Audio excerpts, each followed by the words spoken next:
Welcome to Spotlight with Belinda Lee. At this show, we bring you women who have proven their prowess. You will be hearing their hard-hitting stories, their successes, and their adversities. I am Belinda Lee, and I am your host. Today, we have a very special guest. It's Aakanksha Tangri, has worn many hats like producers, writers, and advocate. She attributes her success to never shying away from tough topics. She's a tough cookie. She founded Reset as a platform to open up healthy dialogue on topics such as mental health, inclusion, special needs, and more. And within the second year of its launch, she was placed the Forbes 30 Under 30 Middle East 2020 list. Please welcome to Spotlight, Aakanksha Tangri. Welcome to the show. Thank you for having me, Belinda. So tell us, how does a woman of journalism actually dive into the advocate of mental health?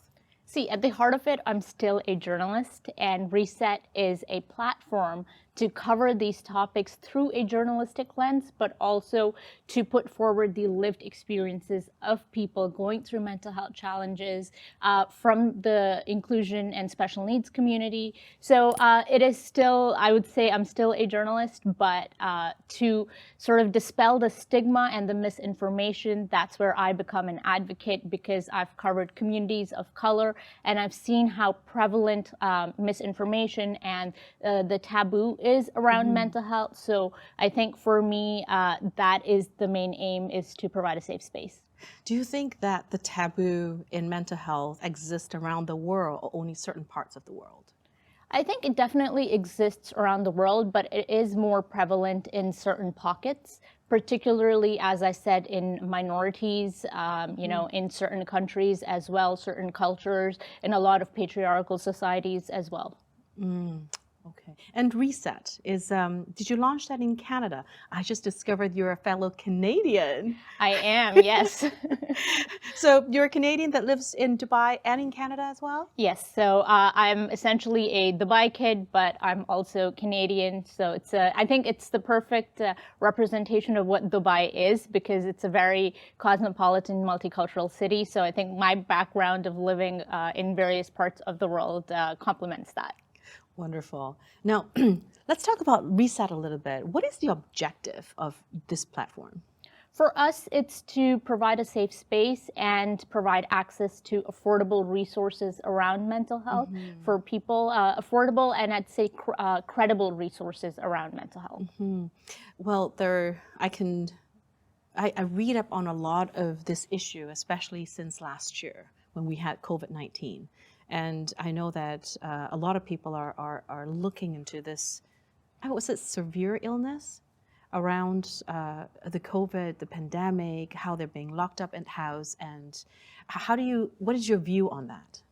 I think one of the, in a way, one good thing, if you can even call it that, is that mental health, the conversation around mental health has been amplified and brought to the forefront because of the pandemic.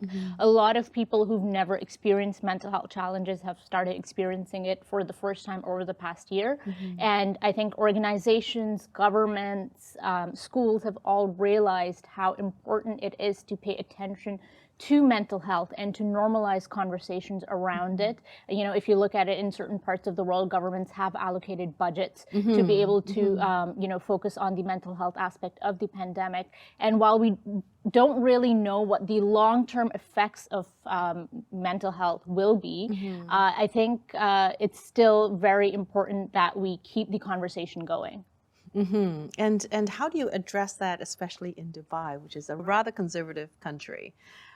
I think here we're very fortunate because, as you know, that in the past year, we've seen that the government has decriminalized acts of self-harm, and that's, I think, a huge step forward in contributing positively to the conversation around mental health. And I think, if you look at it from a government level, and even if you just look at it from a community level, you have so many free support groups. If therapy is too expensive for someone, you have schools, you have organizations that are now really prioritizing well-being. So going through setting up Reset and addressing some of the toughest topics that a lot of people try to avoid, when you look at issues, are you result-oriented or process-oriented? Ooh, that's a good question. I think I have learned to focus less on the process and focus more on the larger picture. Because I think it's a lot of times I get into my own head, which any entrepreneur will tell you, is that sometimes you're so focused on perfection that you miss, or you just reach a point of burnout when it comes to actually delivering. So I think for me it is focusing on the results and just having some processes in place, but I think overall is just focusing on the end result and making sure that I do my best. That's such a great answer to it. Now, before the show, we talked a little bit about Forbes 30 under 30, and how did you actually got that award or recognition, and how did you feel about it? I mean, that's a big accomplishment for someone under 30. It honestly still feels so surreal, because growing up and you see so many people in the news, or you see so many people around you that have reached that level of recognition, and you always wonder, like, am I going to be good enough someday to be able to achieve that, or will I be able to achieve certain professional goals to reach that position? So I think for me it was very surreal, but I was also quite happy because it made my parents very happy, and I think that's at the end of the day, that's what I can ask for. So I think more than anything, because it made my parents happy, I was happy. Are your parents traditional? No. Absolutely not. They're actually very, very liberal, and they just want me and my brother to do whatever we want that makes us happy, because they say at the end of the day, you have to live your own life. No one can live it for you. So if you're happy, we're happy. And you're in Dubai right now. And what's keeping you here? Is there a project that you're working on heavily? Is that reset is what you're focusing on right now? So what are you doing here? Several things, reset being one of them, my family being the other. And I think the third thing is, I think as the past year has shown us, Dubai and the UAE in general is one of the few places that have handled the pandemic well and have emerged successfully out of it. So whether that's in terms of healthcare, providing vaccines for its people, and all across the well-being spectrum as well. So I think for me as a Dubai kid who grew up here, that makes me very proud, and I think this is home for me. Yeah, I have to agree that Dubai is very forefront in the pandemic and getting vaccination done for all the people here, locals and expats. Bravo to them, because in Canada, as you and I both know, they're still struggling with getting vaccinations done for everyone. Yeah, and I think it's a bit disheartening to see what's happening there, although in the past month the situation has improved. But yeah, it just makes you feel so fortunate, because I'm talking to friends in Canada and they say that for them to even get people to understand the concept of masking is often a tough job, whereas here it's the normal for us. We've been doing it from the very beginning. We have thermal scanners, we have hand sanitizers everywhere, temperature checks, which a lot of other countries don't have. And I think living in Dubai, you just take it for granted. It's so true. I remember that when I was in Taiwan last year in 2020, when the worlds were shutting down, Taiwan was one of the countries that are a little bit more active in prevention, and they were when we look at it in the news, all the world was shutting down. There was nobody on the streets, but Taiwan was one that everyone was out, and it's exactly what you just mentioned. They have the sanitizer at the malls, they have the masks, they make things so compulsory, but yet because of that, they had more of a normal life than compared to the rest of the world. I think it's also people's mindset. I think in Dubai we have that mindset that we have to sort of band together and come out of this, and a lot of it comes from the messaging the leadership gives. Whereas in a lot of other countries there's a lot of like divisiveness that sort of pulls people apart. Right. The awareness is important. Now let's come back to mental health a little bit, because that's your forte.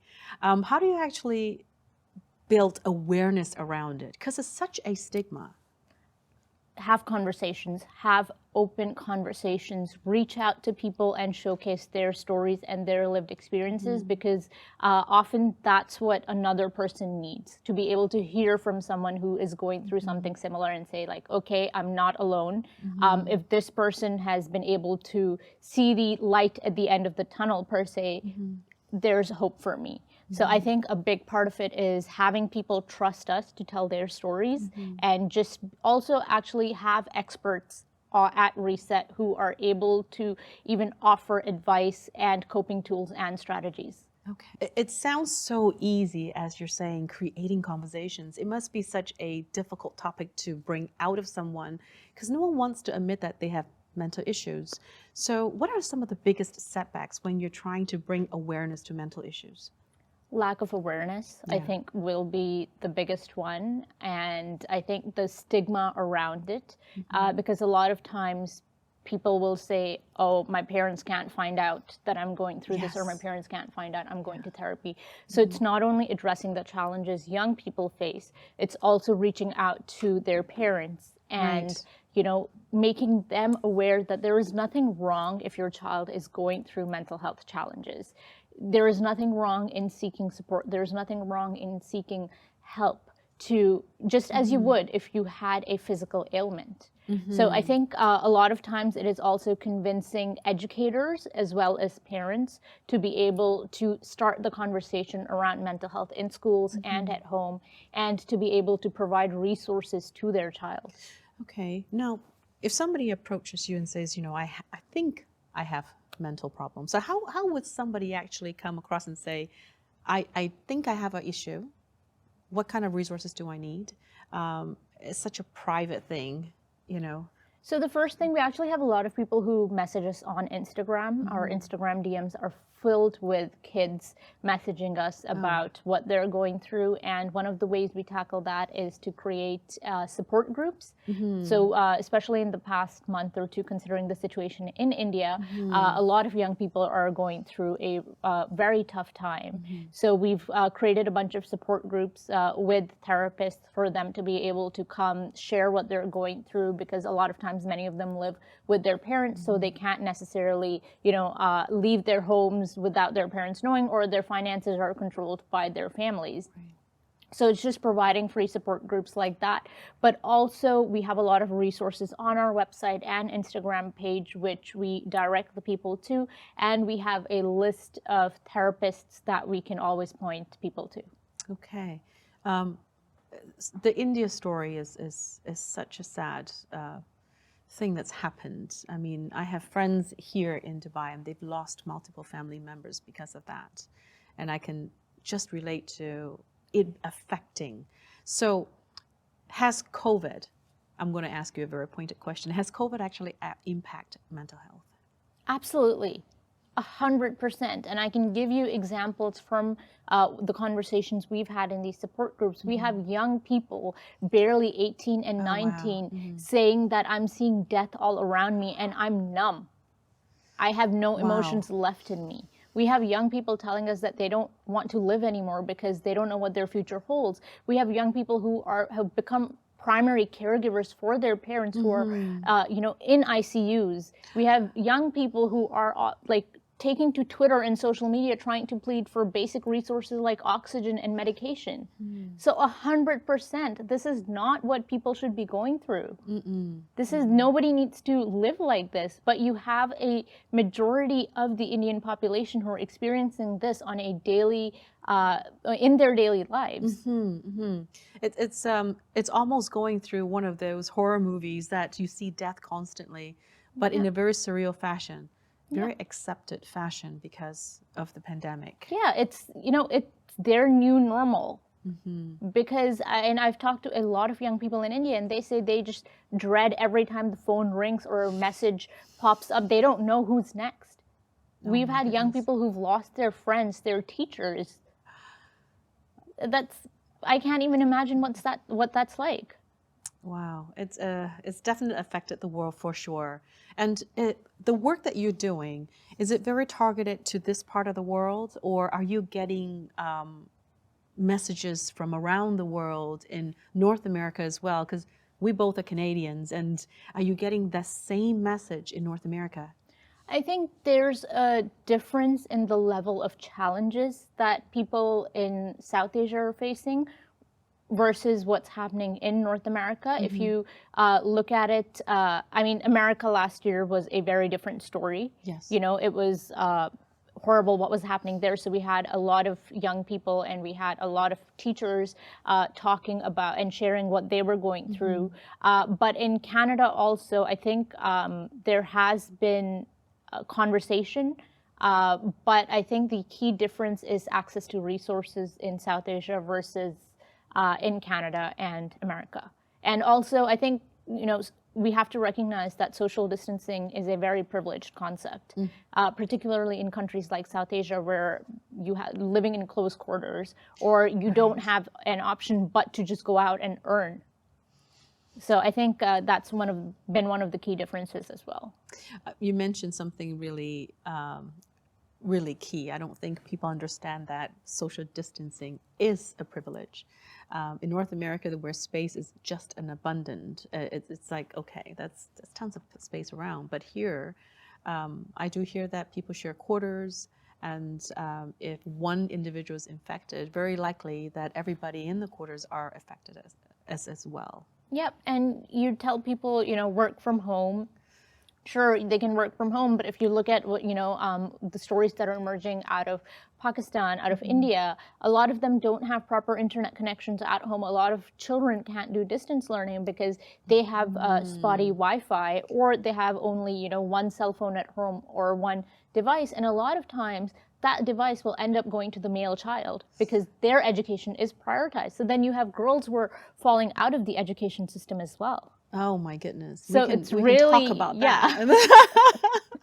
For being such a women empowerment, and I feel that in this part of the world where gender differences is so, it's just so clear. And I grew up in a traditional family, and where my grandfather actually would take the boys as presidents, and the girls would be somewhat not taken as seriously. So it's so funny because that was so many years ago, and it still happens in this day and age in 2021.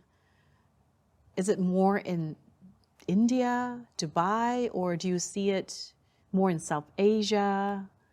I think that it's a problem in North America as well, in minority groups, right? Because for a lot of them, like you said, there's a lot of internalized patriarchy that sometimes they don't even realize what they're doing. So to sort of work around that, or to do away with it, there's a lot of learning and unlearning that needs to happen, whether it's with grandparents, parents, or even the kids themselves, because they can internalize a lot of sexism, as in, okay, I'm a girl, maybe I shouldn't be doing this, or I have to be a good girl. And suppress what I want, my needs and desires, to be able to fit into this box that's expected from me, from society, and from my family. Wow. Now, being so young, I'm going to say you are so young, and to take on a topic of mental health, which is so heavy. I mean, how do you deal with that? And what got you interested into mental health? How do I deal with that? I think for me, it's learning to take time out and prioritize my own well-being, whether it's playing with my dog or just sitting in silence away from my phone and laptop and enjoying a good cup of coffee. I try to do something at least once a day that's just for me, even if it's binge watching K-dramas on Netflix, because I am obsessed.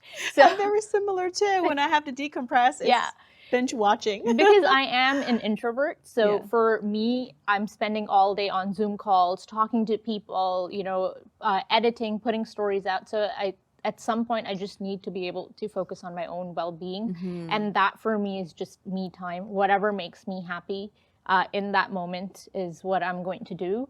And in terms of what got me interested in mental health, I think it's just seeing what young people are going through, particularly in communities of color. I keep coming back to that because it is very prevalent. Their mental health challenges are very prevalent, and especially in traditional households where you expect children to follow a certain path or a certain career path, lawyer, doctor, engineer, and you can't veer away from that. That also impacts a child's mental health and the amount of pressure you're putting on your child. So I think a key focus for me is to start normalizing conversations around mental health and well-being, and to sort of get parents and children to understand and, you know, speak about it. Yeah, that is a huge undertaking, first of all. So I hear that you graduate from U of T in Toronto. Yes. And New York plays a part in your education too as well. So tell us about that. So I did my undergrad at the University of Toronto in journalism, and it was a great experience because they really throw you in the deep end and you're expected to learn all aspects, which was very handy in my career. And then I ended up moving to New York right after I finished my undergrad at 21 for my master's at Columbia in International Affairs and South Asian Studies. And I was in New York for a year and a half after that as well, working. So I think that was the best part of my life. And you interned at CNN. I did, yes. That was actually a dream of mine, interning at CNN, that too, with my favorite, Fareed Zakaria. I grew up watching him, and I just wanted to learn from him and his incredible team. So that was a dream come true, yeah. How long was your intern there? I think it was 4 months, 3 to 4 months. Yeah. You get to see the action happen. Yes, absolutely. Oh, it's I was reading your profile. I was totally blown away. I have kids that are the same age as you, and I was really surprised when you said that, because I thought you were like maybe 35, but you told me you have a 30-year-old, and I was like, how is that possible? Oh my goodness, I'm 35. Thank you. No, I'm a lot more ancient than that. I just look 35. What you have accomplished at a young age of 30, I mean, the audience out there must be just blown away. I mean, you've done so much. You have been not only well educated, you have a very focused mindset to be on CNN and as an intern, and coming back to Dubai, setting up Reset as a platform to address mental health. I mean, at 30, I want to ask you this question. What is your future plans? You're only 30, so you have a long ways to go. Well, I think anybody will tell you, or especially an entrepreneur will tell you, is that you're never satisfied, and you're always looking for what's next on your plate. And this is something I told you before the show started as well, right? With Forbes, when I got it, I was like, okay, what's next? It was only when my parents told me, like, hold up, learn to savor the moment and learn to enjoy what you've achieved before constantly getting back in the rat race.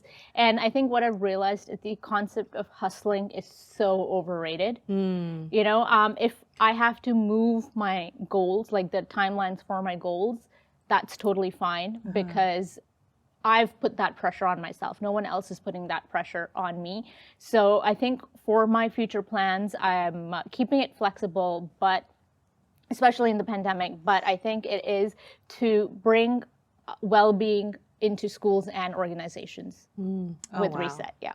Oh my goodness. Now, the audience that we have, let's say that there's one individual out there watching this show right now, and she's feeling a little bit hopeless. She's feeling a little bit on a verge of giving up, and don't know what's coming up next, don't know what to do. And she understands it's affecting her mentally. What can you say to this person? I think the first thing is to recognize that it's okay that you're feeling that way. Everyone goes through that at some point in their lives. There is nothing wrong with you because you're feeling that way. You're not less worthy than anyone else because of what you're going through. I think these are tough times for everyone. Learn to be kinder to yourself and ease the pressure on yourself, because that's key. And second is reach out for support if you can, whether that's through therapy. If that's too expensive, look at the free support groups that are happening within the UAE and around the world. There are lots happening. Look at affordable resources. We have credible resources on Reset, which you can check out as well. And I think one thing a lot of people fall for is the comparison trap based on what they see on social media. And they see, everyone's glossy highlight reels without looking at the failures, or you don't know what the other person is going through as well. So try not to give into that. And if that is contributing to your mental health, then learn to switch off or unfollow or mute people and just focus on your own journey. Right. Nowadays, I look at my kids and I look around the world, my peers, my friends, everyone is posting on social media. They're looking at their post. They're competing for the number of likes. They're actually, it's a competition, I find. If one of my friends posts something, another one is doing 10 times better, and then the next one is doing a lot better than the first one. So do you see that affecting the mental health of the society? Do you see that affecting our world, the new world? Absolutely. So one of the stories we did at Reset, which really stands out for me, is last year, a lot of teenage girls were feeling the pressure to get a quarantine glow up, because they were seeing all these, fitness influencers posting their, quarantine bodies. And so they were feeling the pressure to lose weight and fit into that ideal body type. And that was really impacting their mental health. So that's just one issue. Then you have other people who, maybe have had to defer internships or have jobs revoked or have had to push back universities or any of that because of the pandemic and because of a tight financial situation. But seeing other people progress or post about how well they're doing and thriving, that also takes a toll on their mental health. And I think that's just, the tip of the iceberg, because how many times do we take to social media to talk about our failures or how we're feeling, how we're actually feeling? How many times do we do that? We just want to present this like perfect glossy image to the world about, hey, look at me, I got vaccinated, I'm doing this now, I'm doing that. I think that's also one key issue, is that a lot of people are getting vaccine FOMO in parts of the world where they haven't been able to get vaccinated. So they're seeing their friends or colleagues in other parts of the world resume normal life. So there's also that sense of loss and grief, which can amplify mental health challenges. Great point. It's the vaccine is traveling around the world, but not fast enough and consistent enough for all the countries, especially the third world countries. Yeah. Yeah, and Dubai has done such a great job making sure that we're taken care of with 120 clinics right now that they have offering vaccination. Yeah, I mean, my parents got vaccinated back in January. Oh, wow. And that was when I think it was only in Dubai that I know that people were getting vaccinated that early on. And it just makes you feel so thankful and grateful for your family's well-being that, it's actually one stress off your mind, because you just know that they're going to be protected. That's true. That's true. So you're an entrepreneur. That's a tough gig. Yes. Yes, it is. It's not easy at all. It sounds nice. It sounds sexy, but it's a tough gig. So people ask me how to become an entrepreneur. I would say, if you understand what failure is and you can accept failure, you can be an entrepreneur. What is your thought on that? What's your vision on that? 100%. I think because a friend told me that being an entrepreneur is something like jumping out of a plane and then building the parachute on your way down. And that is so apt. And one of the other things, when I became an entrepreneur, I didn't realize how much admin work there would be.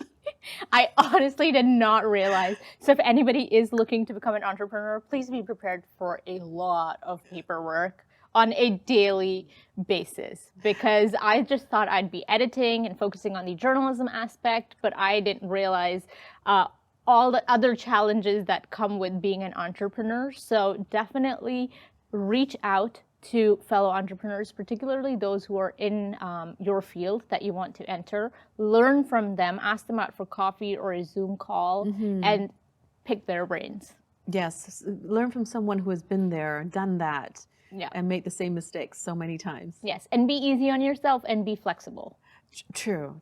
I do find that the younger generations they're very hard on themselves. There's no flexibility. They think they've not done enough. Or is it just my view in young people, or do you feel the same way too?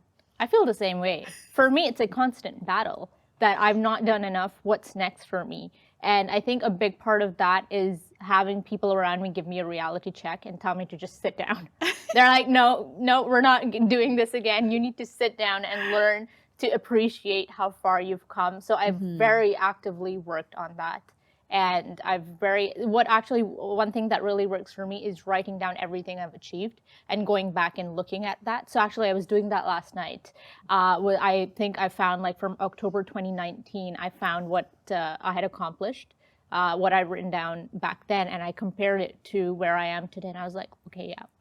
It's so important. I'm so glad you brought that up, because we go through life every day, working, addressing issues, addressing problems, and we forget what we've done during the day, and then multiply by 365 days or 10 years out of it. That's a lot of time, a lot of work being done. Yeah, or you just focus on the one thing that went wrong in your day and you keep replaying that in your head without focusing on, like, all the other things that actually went in your favor during the day. Yes, yes.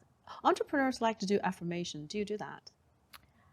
I think affirmations for me are more controlling my internal monologue and how I speak to myself. You know, I will catch myself, if I'm being very self-critical, I will catch myself and say, would I say that to my best friend? No, I wouldn't. You know, so I think that's how I work on my self-talk and give those signals to my mind. A girl like Aakanksha has done so well in not only being focused, but helping the people around the world to address some of their issues. So where can they find the website? Can you tell us your website address? Yep, our website is resetyoureveryday.com, and our Instagram is @resetyoureveryday. Well, today has been so spectacular that this very young individual, not only an individual, but an entrepreneur with great strength, has shared some of her success stories and also some of her adversity as well. And I want you to tune in for the next talk show. Thank you so much for joining us at Spotlight with Belinda Lee. You can find the broadcast on social media and also Asira Academy. I want to thank Asira for sponsoring the show.